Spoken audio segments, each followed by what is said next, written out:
Hello friends, আজ এই ভিডিওটা করার উদ্দেশ্য হলো নতুন টেকনিশিয়ান ভাইদের জন্য। ভাই, তোমাদের আমি রিকোয়েস্ট করছি, প্লিজ তোমরা এইভাবে কম্বোটা ফিটিং করো না। আজ কম্বোটা খারাপ বলে আমাকে এইভাবে বার করতে হচ্ছে। যদি কম্বোটা ভালো থাকতো, গ্লাস চেঞ্জ করতে হতো, তাহলে কি আমি কম্বোটা ভালো করে বার করতে পারতাম?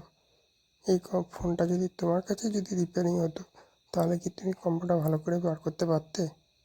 প্লিজ ভাই, তোমরা এইভাবে কম্বো ফিটিং করো না। কম্বো ভালো ফিটিং করার জন্য তোমরা এইভাবে পুরো প্যানেলে গ্লু দেবে, এটা কিন্তু ঠিক না। আজ ফোনটা খুলে প্রচণ্ড রাগ হচ্ছিল তোমাদের ওপরে। যে ভাইটা ফিটিং করেছে তার কোনো নলেজই নেই। তুমি যদি না করতে পারো, ইউটিউবে ভিডিও আছে, সেখানে দেখো, সেখানে দেখে শেখো, শিখে তারপরে কম্বোটা ফিটিং করো।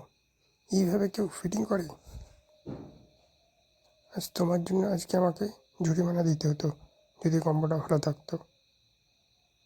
ভাগ্যিস কম্বোটা ভাঙা ছিল, তাই আমাকে এইভাবে বার করতে হলো। প্লিজ ভাই, তোমাদের রিকোয়েস্ট করছি, দুই হাত জোড়ে করে এইভাবে কম্বো ফিটিং করো না। না পারলে ইউটিউবে ভিডিও আছে, ভিডিও দেখো, দেখে কম্বো ফিটিং করো। কতটা গ্লু লাগিয়েছে, পুরো প্যানেলে গ্লু। এইভাবে কেউ কম্বো ফিটিং করে?